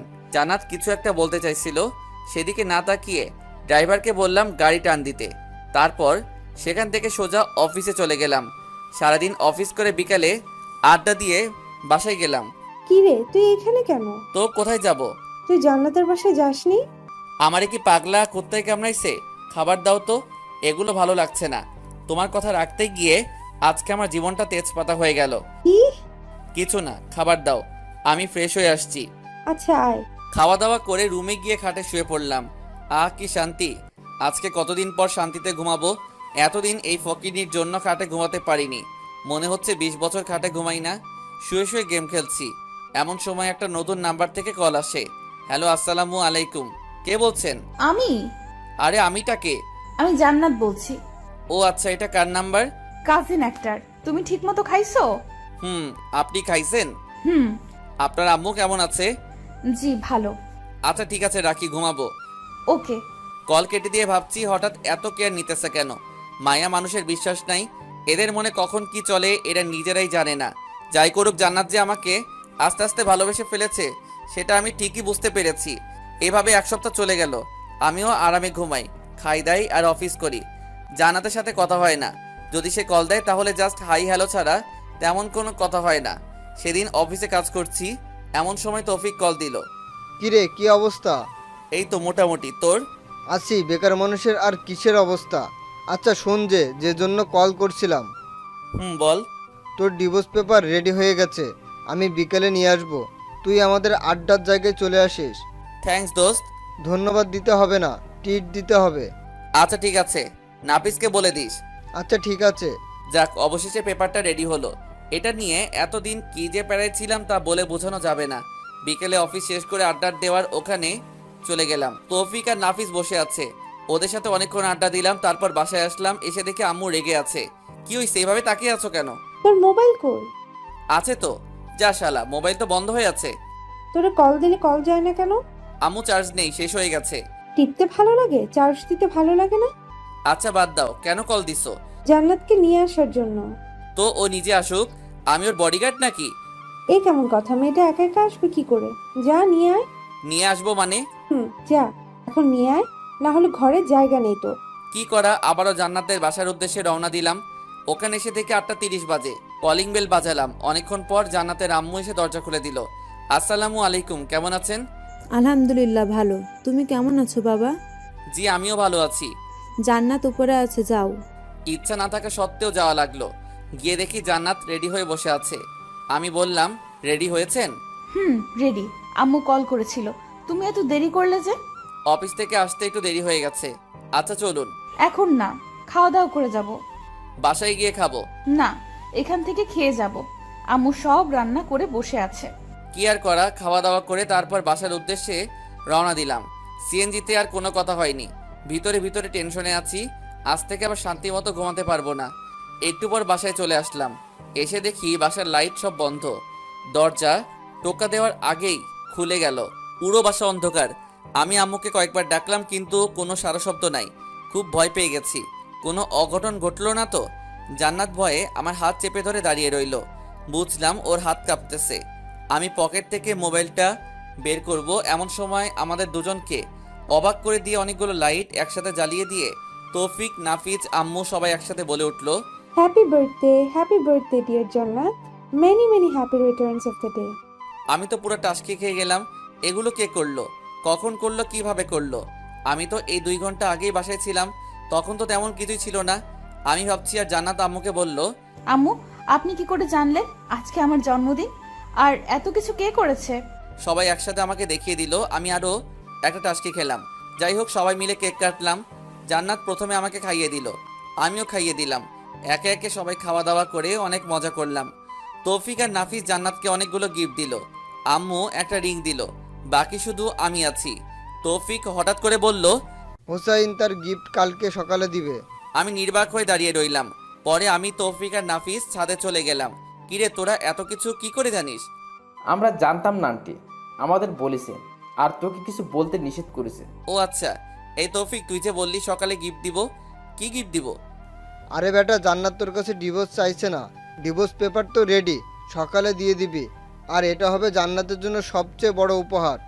ঠিক, চল, অনেক রাত হইছে, ঘুমিয়ে যাই। চল। এরপর ছাদে থেকে রুমে চলে আসলাম। তৌফিক আর নাফিসকে রুম দেখিয়ে দিয়ে আমি আমার রুমে গেলাম। দেখলাম জান্নাত বসে বসে মোবাইল টিপতেছে। আমি যাওয়ার পর, থ্যাঙ্কস কেন? এত বড় সারপ্রাইজ দেওয়ার জন্য। ঘুমিয়ে যান, অনেক রাত হইছে। তারপর বিছানা থেকে বালিশ নিয়ে সোফায় যাচ্ছি, এমন সময় জান্নাত বলল, আমার গিফট? কালকে অফিসে যাওয়ার আগে টেবিলের উপর রেখে যাব। ওকে, একটা কথা বলার ছিল। বলেন। সোফায় না ঘুমালে হয় না? তো কোথায় ঘুমাবো? খাটে ঘুমাও। নো থ্যাঙ্কস, আপনি ঘুমিয়ে যান। আর কোনো কথা না বলে ঘুমিয়ে গেলাম। সকালে উঠে দেখি জান্নাত আমার আগেই উঠে গেছে। আমি ফ্রেশ হয়ে ডাইনিং রুমে গিয়ে দেখি আম্মু রান্না করছে আর জান্নাত সেগুলো টেবিলের উপর সাজিয়ে দিচ্ছে। তারপর নাস্তা করে রেডি হয়ে ডিভোর্স পেপারটা হাতে নিলাম। অনেক কষ্ট হচ্ছে সাইন করতে। অনেক ভালোবেসে ফেলেছি মেয়েটাকে, কিন্তু কিছু করার নাই। হয়তো সে অন্য কারো কাছে আমার থেকেও বেশি ভালো থাকবে। আমি চাই সে সব সময় ভালো থাকুক। মনকে শক্ত করে সাইনটা করে দিলাম। আরও ছোট্ট একটা চিরকুট লিখলাম, আজকে আপনাকে মুক্ত করে দিলাম। আপনার জন্মদিনে আপনার বেস্ট চাওয়াটাই আমি পূরণ করার চেষ্টা করেছি। আশা করি আপনি সাইনটা করে দিবেন। অনেক বেশি ভালো থাকবেন। আল্লাহ যেন আপনাকে অনেক ভালো রাখে, সেই দোয়াই রইল। চিরকুট আর ডিভোর্স পেপার টেবিলের উপর রেখে চলে গেলাম অফিসে। যাত্রাপথে সাইদের সাথে দেখা। কিছুক্ষণ আড্ডা দিয়ে অফিসে গেলাম। 20 মিনিট দেরি হওয়ায় বস ইচ্ছামতো ঝাড়ি দিল। রাগে মোবাইলটা সাইলেন্ট মোড করে রেখে দিয়ে কাজ করতে শুরু করি। অন্য দিনের তুলনায় আজকে একটু কাজের চাপ বেশি ছিল, কিন্তু কিছু করার নাই। বেশি বাড়াবাড়ি করলে চাকরিটাই চলে যাবে। বিকেলবেলা অফিস থেকে মোবাইলটা বের করে তো মাথায় আকাশ ভেঙে পড়ল। আম্মু 122টা কল দিছে। জান্নাতের আম্মুও অনেকগুলো কল দিছে। তৌফিক আর নাফিস কল ও মেসেজ দেখে মাথা নষ্ট। এত কল, এত মেসেজ, অথচ আমি টেরি পেলাম না। মোবাইলটা হাতে নিয়ে দেখি জান্নাতের আম্মু আবার কল দিছে। হ্যালো। আমি কলটা কেটে দিয়ে আম্মুকে কল দিলাম। আম্মু কল ধরছে না। এরপর তৌফিককে কল দিলাম। হ্যালো দোস্ত, কি অবস্থা? কিরে, তুই কল ধরছিস না কেন? আসলে অফিসে কাজের চাপ বেশি ছিল তাই। এখন কই আছোস? এই তো কোর্ট মোড়। তাড়াতাড়ি মানারাত হাসপাতালে আয়। কেন, কি হইছে? জান্নাত সুইসাইড করতে চাইছিল, পরে আমরা সবাই মিলে হাসপাতালে নিয়ে আসছি। কি? সুইসাইড করতে চাইছিল মানে? দাঁড়া, আমি এক্ষুনি আসছি। তাড়াতাড়ি আয়। কল কেটে দিয়ে হাসপাতালের উদ্দেশ্যে রওনা দিলাম। কেমন জানি খুব টেনশন হচ্ছে। জান্নাত হঠাৎ করে সুইসাইড করবে কেন? সেখানে গিয়ে দেখি আম্মু, তৌফিক, নাফিস আর জান্নাতের আম্মু বাইরে বসে আছে। আমাকে দেখে সবাই উঠে দাঁড়ালো। আম্মু এসে ঠাস করে আমার গালে একটা চড় বসিয়ে দিল। আমি আবুলের মতো গালে হাত দিয়ে দাঁড়িয়ে রইলাম। বাবা, তোমার সাথে কি জান্নাতের কিছু হয়েছে? জি না, আমার সাথে তো কিছু হয়নি। তাহলে সে সুইসাইড করতে গেল কেন? আমি মাথা নিচু করে দাঁড়িয়ে আছি। আম্মু এসে বলল, তুই কল ধরিসনি কেন? অফিসে ছিলাম তাই সাইলেন্ট মোড করা ছিল। লাগবে না তোর চাকরি করা, আজ থেকে চাকরি ছেড়ে দিবি। আর তুই আমার সাথে মিথ্যা বলেছিস কেন? কি মিথ্যা? জান্নাত এতদিন তোর সাথে যা যা করেছে সেগুলো আমাকে বলিসনি কেন? তোমাকে এগুলো কে বলেছে? আম্মু তৌফিক আর নাফিসের দিকে তাকালো। আমি বুঝে গেলাম ওরাই আম্মুকে সব ঘটনা বলে দিছে। তৌফিক আর নাফিসের দিকে আমি রাগী দৃষ্টিতে তাকালাম। ওরা নিচের দিকে তাকিয়ে আছে। এমন সময় ডাক্তার এসে বলল জান্নাতের জ্ঞান ফিরেছে। আম্মু আর শাশুড়ি ভিতরে গেল। তৌফিক আর নাফিস ভিতরে যেতে চাচ্ছিল। আমি বললাম, এই তোরা দাঁড়া। কিছু বলবি? আম্মুকে কথাগুলো কে বলেছে? একজন অন্যজনের দিকে তাকিয়ে আছে। কিরে, কথা বলিস না কেন? আমরা দুজনেই বলেছি। কেন বলেছিস? জানিস আম্মু কত কষ্ট হবে, কারণ জান্নাতকে আম্মুই পছন্দ করেছে।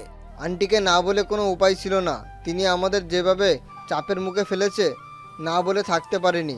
সরি দোস্ত। বন্ধু, একটা কথা বলতাম। কি? আমার মনে হয় ডিভোর্সটা না দিলেই ভালো হয়। কেন হঠাৎ এটা মনে হলো কেন? দেখ, জান্নাত তোকে আগে ইগনোর করতো, সেটা আমরা সবাই জানি, কিন্তু এখন সে তোকে অনেক ভালোবাসে। দেখছিস না, ডিভোর্স পেপার পাওয়ার সাথে সাথে সে সুইসাইড করতে চাচ্ছিল। দোস্ত, ডিভোর্স দিস না, সব কিছু আবার নতুন করে শুরু কর। এই সব কিছুই আমার মনে মনে ছিল। আসলে জান্নাতকে বোঝাতে হবে ভালোবাসার মানুষ কষ্ট দিলে কেমন লাগে, তাই তাকে আরো কিছু শাস্তি দিতে হবে। আচ্ছা, দেখা যাবে। শোন, জান্নাতকে আরো কিছু শাস্তি দিতে হবে। আমার সাথে যেগুলো করেছে সেগুলোর ফল ওকে ভোগ করতে হবে। তুই এই অবস্থায় শাস্তি দিতে চাইছিস? কিভাবে দিবি? সময় হলে দেখবি। এখন এগুলো না বললেই ভালো হবে। এমন সময় আম্মু আবার বাইরে আসলো। এই হারামজাদা, তোর কাছে একটু দয়া মায়া নেই? মেয়েটা কেমন আছে একটু দেখতে ইচ্ছে করে না? আয় ভিতরে আয়, সে তোকে ডাকছে। তারপর তৌফিক আর নাফিসকে সাথে নিয়ে ভিতরে গেলাম। আমি গিয়ে ওর মাথার পাশে বসলাম। আমাকে দেখে অন্যদিকে মাথা ঘুরিয়ে শুয়ে আছে। আম্মু সবাইকে ইশারা করলো বাইরে চলে যেতে। সবাই বাইরে চলে গেল। অনেকক্ষণ বসে থাকার পর নীরবতা ভেঙে আমি বললাম, এখন কেমন আছেন? সেটা তোর না জানলেও চলবে। বুঝে গেলাম রেগে আছে। সমস্যা নাই বালিকা, তোমার জন্য যে এখনো কি কি ওয়েট করতেছে সেটা নিজেও জানি না। আবার বললাম, রাগ করছেন নাকি? রাগ করার মানুষ থাকলে তো রাগ করব। আচ্ছা বাদ দেন, এবার বলেন এই কাজটা কেন করতে গেলেন? তুই কিছু বুঝিস না? আপনি কেন সুইসাইড করতেছেন সেটা আমি কি করে বুঝবো? যা, তোর বোঝা লাগবে না। এখানে কেন এসেছিস? আমি মরলে তুই খুশি হতি? সবাই বলেছে আপনাকে দেখতে, তাই আসলাম। কি? সবাই বলেছে সেজন্য তুই আমাকে দেখতে এসেছিস? তার মানে তুই মন থেকে আমাকে দেখতে আসিসনি। আচ্ছা বাদ দেন, এবার বলেন জন্মদিনের গিফট পেয়ে খুশি হয়েছেন? না হওয়ার কি আছে? খুশি ঠেলায় নিজের জীবনটাই দিয়ে দিতে চাইছিলাম, কিন্তু পারলাম না। খুশি হননি কেন? আজ থেকে তো আপনি মুক্ত, নিজের ইচ্ছা মতো চলতে পারবেন, প্রেম করতে পারবেন। তোর কি একটু বুক কাঁপলো না? না, আমি জাস্ট আপনার ইচ্ছাটাই পূরণ করতে চাইছিলাম। তুই জীবনেও বুঝবি না। না বুঝাই ভালো। আম্মু এসে বলল, এই তোদের কথা শেষ হয়েছে? আমরা তো কথাই বলিনি, শুরুও নাই শেষও নাই। আম্মু কিছু না বলে রাগী দৃষ্টিতে আমার দিকে তাকিয়ে আছে। শাশুড়ি এসে আম্মুকে বলল, আন্তানুর জান্নাতকে আমার বাসায় নিয়ে যাই, কয়েকদিন ওখানে থেকে তারপর পাঠিয়ে দিব। তুই যেটা ভালো মনে করিস। বাহ, দুজনের ফ্রেন্ডশিপ রক্ষা করার জন্য আমাকে বলে দিল। আমি বের হয়ে যাচ্ছি, এমন সময় আম্মু বলল, কি রে তুই কই যাস? বাসায়। এখানে থেকে কি করব? যা জান্নাতকে ওদের বাসায় দিয়ে আয়। কিছু না বলে দাঁড়িয়ে আছি। আম্মু আবার বলল, কি রে কথা কানে যায় না? আরে দিয়ে আসবো তো, এমন করো কেন? যা সিএনজি নিয়ে আয়। তারপর একটা সিএনজি নিলাম। আমি জান্নাত আর জান্নাতের আম্মু গাড়িতে উঠে জান্নাতের বাসার দিকে রওনা দিলাম। তৌফিক আর নাফিসকে বললাম আম্মুকে ঠিক মতো বাসায় দিয়ে আসতে। গাড়িতে কোনো কথা হয়নি। বাসার সামনে নেমে জান্নাতকে ধরে ধরে বাসায় নিয়ে যাচ্ছি, কিন্তু ফকির নিয়ে হাঁটতে পারছে না। ইচ্ছা না থাকা সত্ত্বেও কোলে নিলাম। কোলে নিয়ে বাসায় দিয়ে আসলাম। বাহ, ফকিনির ভিতরে ভিতরে লাড্ডু ফুটতেছে। আমিও খুশি, কখনো এভাবে আগে স্পর্শ করিনি। কিন্তু জানো, তুমি তো জানো না তোমার জন্য আমি কি পরিমাণ বাঁশ রেডি করতেছি। বাঁশ থেরাপি দিয়ে তোমার অহংকার আমি মাটিতে লুটাবো, টেরও পাবে না হুসেন কি জিনিস। যাই হোক, বাসার ভিতরে নিয়ে জান্নাতকে খাটে রাখলাম। ওরে আল্লাহ, মেয়ে মানুষ এত ওজন, দেখলে মনে হয় ফুদিলে উড়ে যাবে, কিন্তু ভিতরে ভিতরে এত ওজন জানা ছিল না। জান্নাতকে খাটে রেখে আমি হাঁপাতে লাগলাম। সে আমার কর্মকাণ্ড দেখে হাসতে লাগলো। ওকে রেখে চলে আসবো, এমন সময় পেছন থেকে ডাক দিল, হুসাইন, কিছু বলবেন? আজকে না গেলে হয় না? না, আমি এখনো বাসায় যাইনি, অফিসের পোশাকে রয়ে গেছি। কিছু খাইছো? না, সময় পাইনি, বাসায় গিয়ে খাবো। এখানে খেয়ে যাও। No thanks. আর কিছু না বলে সোজা হাঁটা দিলাম। জান্নাতের আম্মুও অনেকবার বলল থেকে যেতে, কিন্তু না করে দিয়েছি। বিদায় নিয়ে বাসায় চলে আসলাম। এসে ফ্রেশ হয়ে কিছু খেয়ে শুয়ে পড়লাম। এভাবে কিছুদিন চলে গেল, জান্নাতের সাথে আর কোনো যোগাযোগ করিনি। মাঝে মাঝে সে কল দিত, বাট আমি ধরতাম না। কয়েকদিন পর সকালবেলা অফিসে যাওয়ার জন্য রেডি হচ্ছি, এমন সময় আম্মু আসলো। কিছু বলবে? অফিস কয়টায় ছুটি হবে? 4টায়। কাজ বেশি থাকলে দেরি হতে পারে। কেন? না বলছিলাম অনেকদিন হলো মেয়েটাকে দেখছি না, তুই যদি জান্নাতকে নিয়ে আসতি। সরি আম্মু, আমি পারবো না। যার দরকার সে নিজেই আসবে। এই কেমন কথা? একা একটা মেয়ে নিজে থেকে কি করে আসবে? যেভাবে আসুক না কেন, আমি নিয়ে আসতে পারবো না। বেশি দরকার হলে তুমি যাও। যা, তোর যাওয়া লাগবে না, আমার মেয়েকে আমিই নিয়ে আসবো। যা ইচ্ছা করো। আর কোনো কথা না বলে অফিসে চলে গেলাম। বিকালে কিছুক্ষণ আড্ডা দিলাম। একটু রাত করে বাসায় আসলাম। এসে দেখি জান্নাত চলে এসেছে। কিছু না বলে রুমে গিয়ে ফ্রেশ হয়ে শুয়ে আছি। জান্নাত এসে বলল, ভুলেই গেছো, একটাবার জিজ্ঞাসা করলে না কেমন আছি। মনে রাখার জন্য কোনো চুক্তিপত্র হয়েছে নাকি যে আপনাকে মনে রাখতে হবে? জান্নাত মন খারাপ করে বলল, খেতে আসো। আমি খাবো না, বাইরে থেকে খেয়ে আসছি, আপনারা খেয়ে নিন।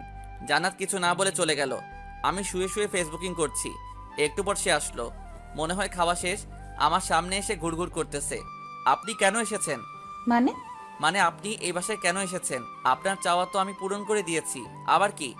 তুমি এভাবে কথা বলছো কেন? বললাম তো আগের ঘটনাগুলোর জন্য সরি। এসব সরি টরি বলে লাভ নেই। ডিভোর্স চাইছেন, দিয়ে দিয়েছি। এবার থেকে আপনি আপনার মতো আর আমি আমার মতো।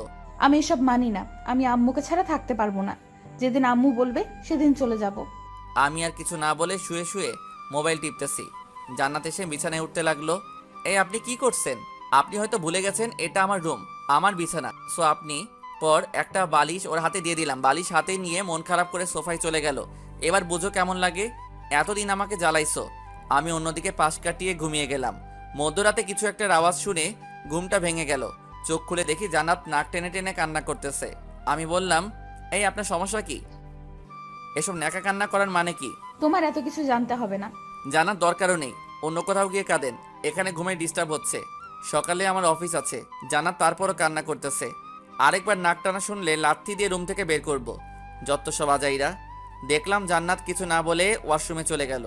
আমি মনে মনে ভাবছি, এবার ঠেলা বোঝো জানো, আমিও অনেক কষ্ট পাইছি। ভাবতে ভাবতে কখন যে ঘুমিয়ে গেছি মনে নেই। ঘুম থেকে উঠে দেখি জান্নাত আমার আগেই উঠে গেছে। আমি গিয়ে ফ্রেশ হয়ে নাস্তা করে অফিসে চলে গেলাম। অফিস করে বাসায় আসার সময় তৌফিক আর নাফিসকে কল দিয়ে আসতে বললাম। ওরা আমার আগেই বসে আছে। কি রে, কি অবস্থা তোদের? এই তো তোর মতো আর টাকা ইনকাম করতে পারছি না। বেকার মানুষের অবস্থা তো ভালো করেই জানিস। আচ্ছা আয়, ওদিকে গিয়ে বসি। চল। জান্নাত কেমন আছে রে? ভালোই, কিন্তু একটা জিনিস আমার মাথায় আসছে না। কি? জান্নাতকে ডিভোর্স পেপার দিলাম, সেটারও কোনো খবর নাই। সে এখান থেকেও যাচ্ছে না। আরে বোকা, ও কি করে? সে এখন ফিদা হয়ে গেছে। দোস্ত, যা হয়েছে সব ভুলে যা। এখন সব কিছু ঠিক করে নে, এটাই ভালো হবে। আরে না, জান্নাতকে আরও কিছু শাস্তি দিতে হবে। এই হোসাইন, বল। জান্নাত তোকে কলেজের সকলের সামনে অপমান করেছে, তুইও করবি? কি করে? কি আপনারা বুঝছেন না তো? গল্প পড়তে থাকেন, আপনারাও বুঝে যাবেন।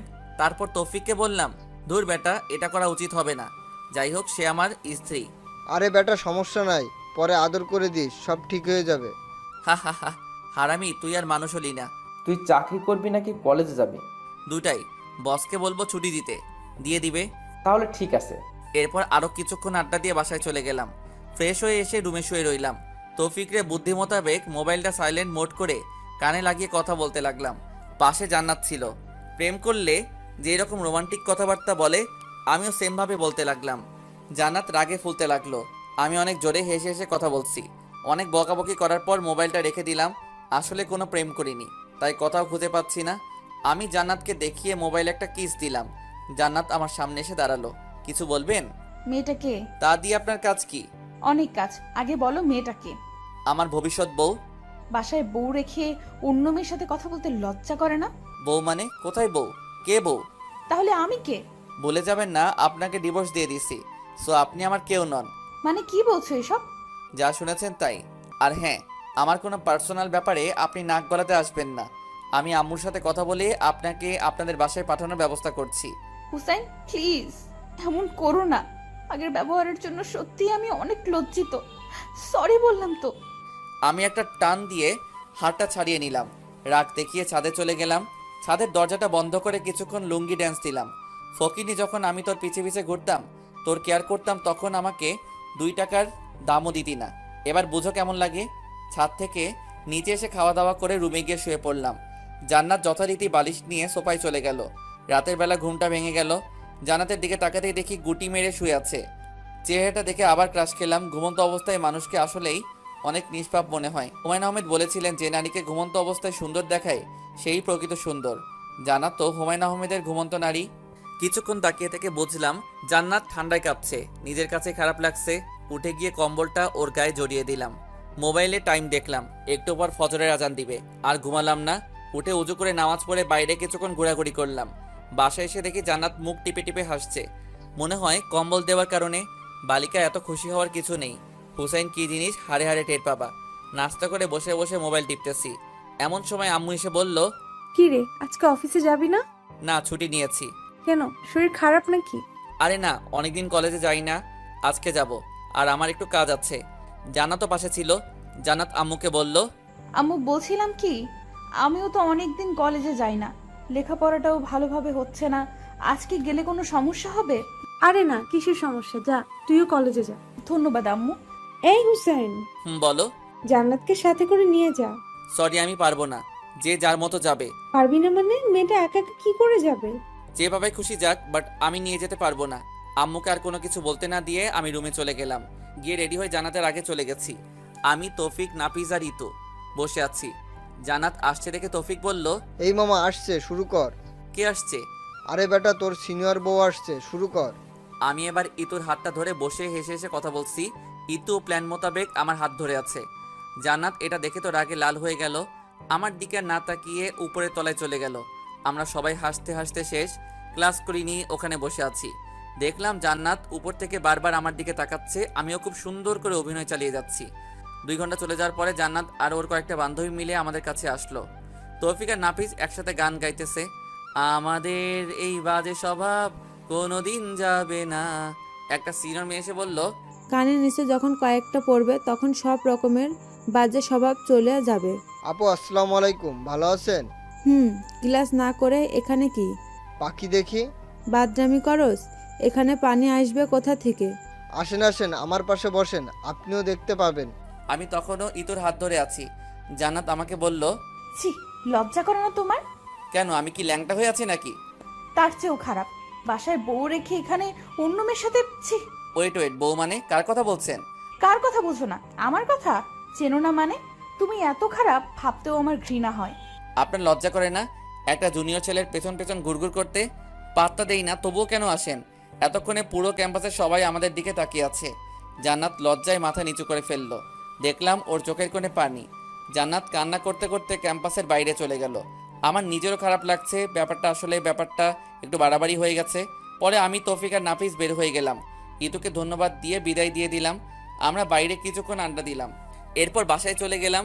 গিয়ে দেখি জান্নাত সবকিছু রেডি করে বাসা থেকে চলে যাচ্ছে। আম্মু ওকে অনেক বোঝানোর চেষ্টা করছে, কিন্তু সে শুধু কান্নাই করতেছে। চলে গেল। আম্মু এসে ঠাস করে আমার গালে একটা বসিয়ে দিল আর বলল, কুলাঙ্গার কোথাকার, তোর জন্য আমার মেয়েটা চলে গেল, ওর যদি কিছু হয় তোর খবর আছে।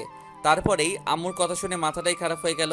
নিজের ছেলের কোনো খবর নাই, তিনি ছেলের বউ নিয়ে পড়ে আছে। আম্মুর সাথে রাগারাগি করে ছাদে চলে গেলাম। আসলে জান্নাতের জন্য আমারও খারাপ লাগছে, কিন্তু কি করব, ও যেগুলো আমার সাথে করেছে সেগুলোর ফল ওকে পেতে হবে। কিন্তু মনে হচ্ছে ওর সাথে বেশি করে ফেলছি, কি করব বুঝতে পারছি না। তৌফিককে কল দিলাম, কিরে কই তুই?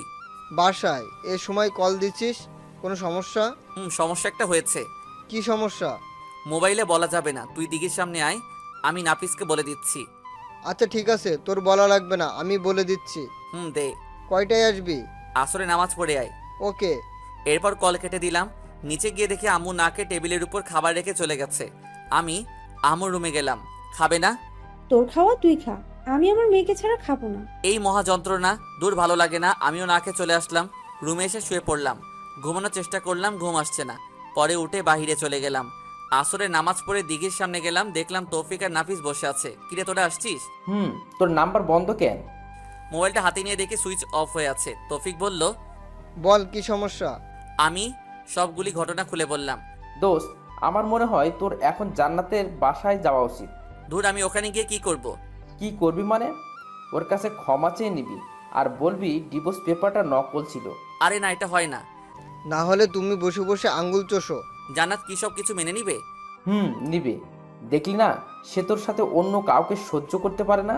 সেটা তো আগে ছিল, কিন্তু কলেজে যা করলাম আমার জন্য এখন ঘৃণা ছাড়া ওর মনে আর কিচ্ছু নাই। চেষ্টা করতে তো আর কোনো সমস্যা নেই। তোকে তখনও বলেছিলাম সব কিছু চিন্তা ভাবনা করে কর। শালা মিথ্যুক, তোর জন্য এসব কিছু হয়েছে। তোর বুদ্ধি না শুনলে কিছুই হতো না। আরে আমি কি জানতাম নাকি যে তামান্না বাসা ছেড়ে চলে যাবে? আচ্ছা বাদ দে তো, এখন কেমনে কি করবি সেটা চিন্তা কর। আচ্ছা চল কিছু খেয়ে আসি। তোর তো খাওয়া ছাড়া আর কোনো কাজ নাই। এই তুই আজকে ওদের বাসায় যাবি? না, গেলেও কালকে। ওদের সাথে আরো কিছুক্ষণ আড্ডা দিয়ে বাসায় চলে গেলাম। রাত প্রায় 10টা। খেতে বসলাম, আম্মু আসলো না। একা খেতে বসেছি, এমন সময় জান্নাতের আম্মু কল দিল। হ্যাঁ, পুরোটা বলার আগেই জান্নাতের আম্মা কল দিয়ে কান্নাকাটি শুরু করে দিল। বাবা তুমি কই? আমি তো বাসায়। আপনি কাঁদছেন কেন? কোনো সমস্যা? জান্নাত? কল কেটে দিল। আমি আবার কল দিলাম, কিন্তু ধরতেছে না। না, আর বসে থাকা যায় না। জান্নাতের কি হয়েছে আল্লাহ জানে। তৌফিক আর নাফিসকে কল দিয়ে বের হতে বললাম। বাসা থেকে বের হয়ে একটা সিএনজি নিলাম। মাঝপথে তৌফিক আর নাফিসকে তুলে নিলাম। কিরে এত রাতে আবার কি হলো? জান্নাতের আম্মা কল দিয়ে কান্না করতে লাগলো। কেন, কি হয়েছে? আমি নিজেও জানি না। পুরোটা শোনার আগে কল কেটে দিল। তারপর আমি কল দিলাম, কিন্তু ধরতেছে না। আল্লাহ, কি হয়েছে? কথা বলতে বলতে ওদের বাসার সামনে চলে আসলাম। অনেকবার কলিং বেল বাজালাম, কিন্তু ভিতর থেকে কোনো শব্দ নাই। দরজা ধাক্কা দিলাম, তাও কোনো লাভ হলো না। পরে তৌফিক বলল দরজা ভেঙে ফেলার জন্য। 3 জনে অনেক কষ্ট করে দরজাটা ভাঙলাম। ভিতরে গিয়েই তো আমার মাথা খারাপ হয়ে গেল। জান্নাতের বাম হাতটা কাটা, পিঙ্কি দিয়ে রক্ত বের হচ্ছে। রক্তে পুরো ফ্লোর লাল হয়ে গেছে। অতিরিক্ত রক্তক্ষরণের জন্য জ্ঞান হারিয়ে ফেলছে। ওর এই অবস্থা দেখে আমার শরীর কাঁপতে লাগলো। কিন্তু ওর আম্মু কই গেল? জান্নাতের আম্মুর রুমে গিয়ে দেখি উনি ওনার পা উল্টে খাটের সাথে আঘাত খেয়ে পড়ে আছে। মনে হয় তাড়াহুড়ো করতে গিয়ে পা মোচড় খেয়ে পড়ে যায় আর মাথা গিয়ে লাগে খাটের সাথে, যার কারণে উনিও সেন্সলেস হয়ে আছে। কি করব কিছুই বুঝতেছি না। আমার শার্টটা খুলে জান্নাতের হাতে বেঁধে দিলাম যাতে আর রক্ত না বের হয়। পরে ওদের দুজনকে হাসপাতালে নিয়ে গেলাম। ইমার্জেন্সিতে দিয়ে আমি বাইরে অপেক্ষা করছি। নিজের অজান্তে চোখ দিয়ে পানি বের হতে শুরু করলো। আমার জন্যই আজকে এত কিছু হলো। জান্নাতের জ্ঞান ফিরলে মাপ চেয়ে নিব। তৌফিক আর নাফিসকে বললাম বাসায় চলে যেতে, কিন্তু ওরা গেল না। একটু পর ডাক্তার বাইরে আসলো। রুগী আপনার কি হয়? জি, আমার স্ত্রী। দেখুন, ওনার অতিরিক্ত রক্তক্ষরণ হয়েছে, জরুরি রক্তের ব্যবস্থা করুন। জি, আমরা 3 জন আছি। বলুন কি রক্তের গ্রুপ কি? AB positive. আমার এবি পজিটিভ। আমার ও পজিটিভ। আমারও এ পজিটিভ। আচ্ছা আসুন। এরপর রক্ত দিলাম। শাশুড়ি আম্মার জ্ঞান ফিরেছে, উনি ঘুমাচ্ছে। আমি জান্নাতের কেবিনে গিয়ে জান্নাতের পাশে বসলাম। নিশ্চুপ হয়ে ওর চেহারার দিকে তাকিয়ে আছি। জান্নাতের একটা হাত ধরে কখন যে ঘুমিয়ে পড়েছি মনে নেই। সকালে ঘুম ভাঙলো কারো হাতের স্পর্শে। চোখ খুলে দেখি জান্নাত আমার মাথায় হাত বুলাচ্ছে। আমার ঘুম ভেঙে যাওয়া দেখে অন্যদিকে মুখটা কালো করে শুয়ে রইল। কি ব্যাপার, এমন করছিলেন কেন? সেটা কারো না জানলেও চলবে। বুঝলাম সে এখনো রেগে আছে। কেন এটা করলেন? কি করব বলো? আমি তো তোমাকে অনেক কষ্ট দিছি, অপমান করছি, তোমার সাথে খারাপ ব্যবহার করেছি। তুমি তো আমায় ক্ষমা করবে না। তাই বলে সুইসাইড করবেন? আগেও এই একই কাজটা করেছেন। কেন বাঁচালে? আমি মরলে তোমার কি? ঠাস করে একটা ওর গালে বসিয়ে দিলাম। তুমি আমাকে মেরেছো? মেরেছি, বেশ করেছি। আমার বউকে আমি মেরেছি, তাতে আপনার কি? বউ, তাহলে সেদিন ডিভোর্স লেটার দিলে কেন? ওটা ডিভোর্স লেটার ছিল না, জন্মদিনের একটা কার্ড ছিল। শুধু মিথ্যা চিঠিটা আমি লিখেছিলাম। কালকে কলেজে এগুলো কেন করলে তাহলে? আমার সাথে করেছিলেন। আপনাকে একটু বোঝাতে চেয়েছিলাম আপনার কেমন লাগে। অনেক হারামি তুই। বলেই কান্না করতে করতে জড়িয়ে ধরলো। আমিও ধরলাম। এমন সময় আম্মু এসে কাশি দিতে লাগলো। দূর শালা, আম্মুকে কে খবর দিল? আম্মু জানলে টেনশন করবে, তাই কিছু জানাইনি। আমি ভাবছি ওর সুস্থ হলে তারপর জানাবো। আমি এখানে একটু আসতে পারি? না, এখানে কারো আশা এখন যাবে না। এই ছাড়েন, আম্মু দেখতেছে।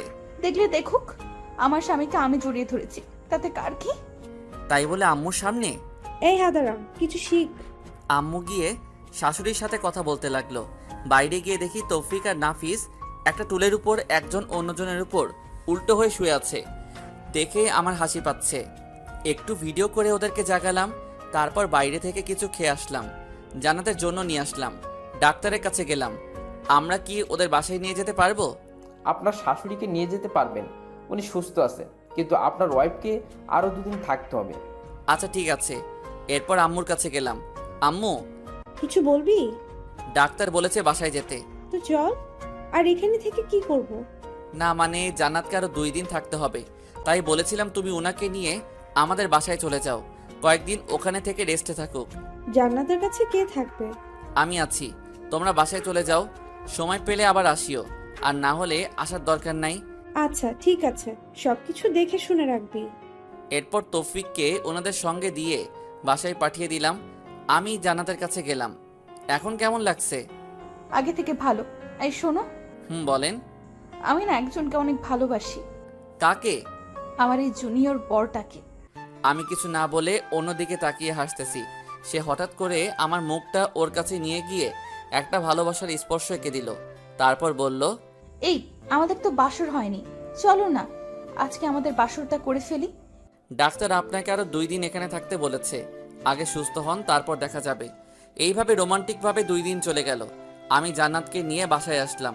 গাড়ি থেকে নেমে তাকে বললাম বাসায় আসতে, কিন্তু সে না এসে দাঁড়িয়ে আছে। বুঝলাম আমাকে বলছে, তাই আর দেরি না করে ওকে কোলে নিলাম। সে আমার গলা জড়িয়ে ধরে আছে। বাসায় নিয়ে গিয়ে রুমে শুয়ে দিলাম। তারপর, কি ব্যাপার দাঁড়িয়ে আছেন কেন? আসুন। কেউ যদি কোলে করে নিয়ে যায় তাহলে যাব। বাসায় নিয়ে গিয়ে রুমে শুইয়ে দিলাম। তারপর আমি উঠে চলে যাচ্ছি, এমন সময় সে আমার একটা হাত ধরে টান দেয়। আমি নিজেকে স্থির রাখতে না পেরে সোজা ওর গায়ের উপর গিয়ে পড়ি। এটা কি করলেন? আমার বরকে আমি যা ইচ্ছা তা করব, তাতে তোর কি? আমার কি দেখামো? দেখা। এই বলে যে জান্নাতের মুখটা ধরবো, সেই সময় তৌফিক রুমে চলে আসলো। মামা, আদর পরেও করতে পারবা, এখন একটু বাইরে আসো। শালা তুই আর আসার সময় পাইলি না? জান্নাত লজ্জায় অন্যদিকে তাকিয়ে আছে। এরপর আমি বাহিরে গেলাম। বল, এই অসময় তুই কেন ডেকেছিস? তোর জানতে হবে না, 5,000 টাকা দে। এত টাকা দিয়ে কি করবি? তোরে দিতে বলেছে, দিয়ে দে, এত কথা বলিস কেন? কিন্তু আমার কাছে তো এত টাকা এখন নাই, হাসপাতালে খরচ হয়ে গেছে। আচ্ছা ঠিক আছে, তোর দেওয়া লাগবে না, বিকেলবেলা দিঘির পাড়ে আসিস, আড্ডা দিব। আচ্ছা ঠিক আছে। এরপর তৌফিক আর নাফিস চলে গেল। আমি গোসল করে আসলাম, জান্নাতকে খাইয়ে দিলাম। খাওয়া দাওয়া করে সে শুয়ে রইল। বিকেলবেলা আমি বাসা থেকে বের হলাম, দিঘির ওখানে গেলাম। তৌফিক আর নাফিসকে কল দিলাম, তারাও আসলো। এরপর অনেক রাত পর্যন্ত আড্ডা দিলাম, ঘুরলাম, মজা করলাম। রাত 9টার সময় নাফিস বলল, দোস্ত, আমার জরুরি কাজ আছে, আমাকে যেতে হবে। আমার অনেক কাজ, আমিও যাই। আচ্ছা ঠিক আছে, তোরা তাহলে যা, আমিও চলে যাচ্ছি। বাসায় গিয়ে দেখলাম আম্মু, জান্নাত আর জান্নাতের আম্মু বসে বসে টিভি দেখছে। আমিও গিয়ে ওদের সাথে বসলাম। তারপর খাওয়া দাওয়া করে রুমে গেলাম। জান্নাত আমার আগে গিয়েই বসে আছে। আমি কি আজকেও সোফায় থাকবো? মাথা ফাটিয়ে দেব আর একবার সোফার কথা বললে। তো মহারানী কোথায় থাকবো তাহলে? আমার সাথে। আই শোনো। বলেন। ওই বলেন কি বলবো বলো। আজ থেকে আপনি করে বলবা না, তুমি করে বলবে। ওকে বলো, কি বলবে? বলছিলাম কি, আমাদের তো বাসর হয়নি, চলো না বাসর ঘরটা করে ফেলি। কোনো আয়োজন ছাড়া বাসর হয় নাকি? আজকে ঘুমান, বাসর করা লাগবে না। ওই লাগবে না মানে 100 বার লাগবে। তারপর সে উঠে আলমারি খুলে একটা ব্যাগ আমার হাতে দিল। কি এটাতে? 2 ঘন্টা পর কেন? সেটা এলেই বুঝতে পারবে। যাও এখন। কোথায় যাব? এখানেই পড়ে নেই। মার খাবা নাকি যাবা? আচ্ছা ঠিক আছে, যাচ্ছি। তারপর আমি রুম থেকে বের হয়ে ছাদে চলে গেলাম। তৌফিক আর নাফিসকে কল দিলাম কি করব তা জিজ্ঞেস করার জন্য, কিন্তু দুই শালা একসাথে মোবাইলটা অফ করে রাখছে। ছাদে গিয়ে শেরওয়ানি পরে নিলাম। কি রকম জামাই জামাই একটা ভাব চলে আসছে, সেই বিয়ের দিনের মতো। আজকে যেন সময়টা কিছুতেই যাচ্ছে না। 1 ঘন্টা 45 মিনিট ছাদে থাকার পর কেমন যেন বিরক্ত লাগছে। নিচে চলে যাব এমন সময় তৌফিক আর নাফিস উপরে আসলো। কি মামা, এত তাড়াতাড়ি কিসের? আস্তে ধীরে যাও। কিরে, তোরা এত রাতে এখানে আসলি কি করে? আর বলিস না, কাজ করতে করতে একেবারে শেষ। এত রাতে কি কাজ করছিস তুই? আরে বেটা, তোর বাসর সাজাইছি। কি এত কিছু করছস, অথচ আমি জানি না? সব কিছু জানতে হয় না? তোদের এসব কে করতে বলেছে? কেউ না, আমি তৌফিক আর তোর সিনিয়র বউ মিলে এইসব করেছি। এগুলো আরও আগে করা ছিল, কিন্তু যেই দিন করব ভাবছিলাম সেই দিন জান্নাত বাসা ছেড়ে চলে যায়। তাই বলে তোরা আমাকে একটিবার জানাবিও না? আচ্ছা বাদ দে, আয় কিছুক্ষণ আড্ডা দেই। আড্ডা সারা জীবন দিয়েছি, পরেও দেওয়া যাবে। তোর সিনিয়র বউ বসে বসে তোর জন্য ওয়েট করছে, যা তাড়াতাড়ি ভিতরে যা। আচ্ছা ঠিক আছে। এই শোন, বল। হিনার তো পুরাতন হয়ে গেছে, এত লজ্জা শরমের কাজ নাই। গিয়ে বিড়ালটা মেরে ফেলবি, পরে উল্টো হয়ে শুয়ে পড়িস। হারামজাদা, তুই আর ঠিক হবি না। আচ্ছা তোর পাশের রুমে গিয়ে ঘুমা, রাত অনেক হয়েছে। আচ্ছা ঠিক আছে, যা। এরপর রুমের সামনে গেলাম। কেমন যেন ভয় লাগছে, সাথে লজ্জাও। কিছুক্ষণ আগেও তো জান্নাতের সাথে কথা বলে আসলাম, এখন আবার লজ্জা লাগছে কেন? দূর, যা হবার হবে। আগে একবার ভিতরে যাই। এরপর 1 কেজি সাহস নিয়ে দরজাটা খুললাম। দেখলাম জান্নাত লম্বা একটা ঘোমটা দিয়ে বসে আছে। আমি যাওয়ার পরে উঠে আসলো, এসে আমার পা ছুঁয়ে সালাম করতে যাবে, এমন সময় আমি ওর হাত ধরে ফেললাম। আরে আরে কি করো? কি করছি দেখতেছো না? সালাম করতেছি। আরে জুনিয়রদের সালাম করতে হয় না। কে বলেছে জুনিয়র? 1 বছর ওটা কোনো সমস্যা না। আর স্বামী হিসেবে তুমি সব সময় উপরে থাকবে। ওকে মহারানী, বুঝলাম, কিন্তু আপনাকে আমার পা ধরতে হবে না, কারণ আপনার জায়গা আমার পায়ে নয়, বুকে, বুঝছেন? বুঝলাম। এবার চলেন। কোথায়? ছাদে। এত রাতে ছাদে কেন? চাঁদ দেখবো। চলো ছাদে চলো। ওকে চলো। এভাবে যেতে পারবো না, তো কিভাবে যাবে? আমাকে কোলে করে নিয়ে যেতে হবে। ওরে আল্লাহ, কি বলো এসব? নিয়ে চলো, না হলে সোফায় থাকতে হবে। কি আর করা, হাতিটাকে কোলে নিয়ে ছাদে গেলাম। ওরে কোল থেকে রেখেই আমি হাঁপাতে শুরু করলাম। ওরে আল্লাহ, একটা মানুষ এত ওজন হয় কেমনে? এইটুকুতেই এই অবস্থা? আজ থেকে তো প্রতিদিন ভর বহন করতে হবে। মানে? সব কথার মানে বলতে হয় না, কিছু মানে বুঝে নিতে হয়। চলো একটু হাঁটি। কিছুক্ষণ হাঁটাহাঁটির পর ছাদের কোণায় গিয়ে বসলাম। জান্নাত তো আমার পাশে বসলো। আমি উপরের দিকে তাকিয়ে চুপ হয়ে বসে আছি। ওই কি ভাবছো? আল্লাহ আমাকে পরীক্ষা দিয়েছে, সেটার কি অ্যান্সার দিব সেটা ভাবতেছি। কি পরীক্ষা? আল্লাহ আমাকে 2টা চাঁদ দিয়েছে, একটা উপরে জ্বলতেছে আর একটা আমার পাশে। এখন বলতেছে কোন চাঁদটা আমার জন্য গুরুত্বপূর্ণ। কোনটা? উপরেরটা তো রাতের আকাশে আমার সাথে থাকবে, কিন্তু দিনের বেলায় থাকবে না। কিন্তু পাশেরটা সব সময় থাকবে। কিন্তু কথা হচ্ছে, যদি কখনো পাশে থাকা চাঁদটা চলে যায়, তাই ভাবছি কোন চারটা আমার জন্য গুরুত্বপূর্ণ। জান্নাত আমার একটা হাত ধরে কাঁধে মাথা রেখে বলল, এই তোমার হাত ধরে কসম করছি পুরো পৃথিবী ছেড়ে দেব, কিন্তু তোমার হাত কখনো ছাড়বো না। তাই নাকি? তাই। এই শোনো না, বলেন। আমার না টুইন বেবি অনেক পছন্দ। তো আমি কি করতে পারি? আপনাকে কিছু করতে হবে না, আমি নিজেই করব। ওকে চলেন। সময় হলে দেখবা। চলো রুমে যাই। ওকে চলেন। ওই এভাবে যাও কেন? তো কিভাবে যাব? আগের মতো কোলে করে নিয়ে যাও। কি আর করা, আবারও কোলে করে নিয়ে গেলাম। খাটে রেখে আমি ওয়াশরুমের দিকে যাচ্ছি, এমন সময় জান্নাত আমার শার্টের কলারটা চেপে ধরে বলল, আই কই যাস? একটু আসছি। টুইন বেবির কথা বলছি যে ভুলে গেছো? এ কথা বলেই একটা টান দিয়ে খাটে ফেলে দিল। হারিয়ে গেলাম অন্য এক জগতে। আপনারা এখনো বসে আছেন? আর কত, অনেক কিছু তো দেখে ফেলেছেন। এবার নিজেদের টুইন বেবির কথা চিন্তা করে নিজেরাও কার্যক্রম চালিয়ে যান।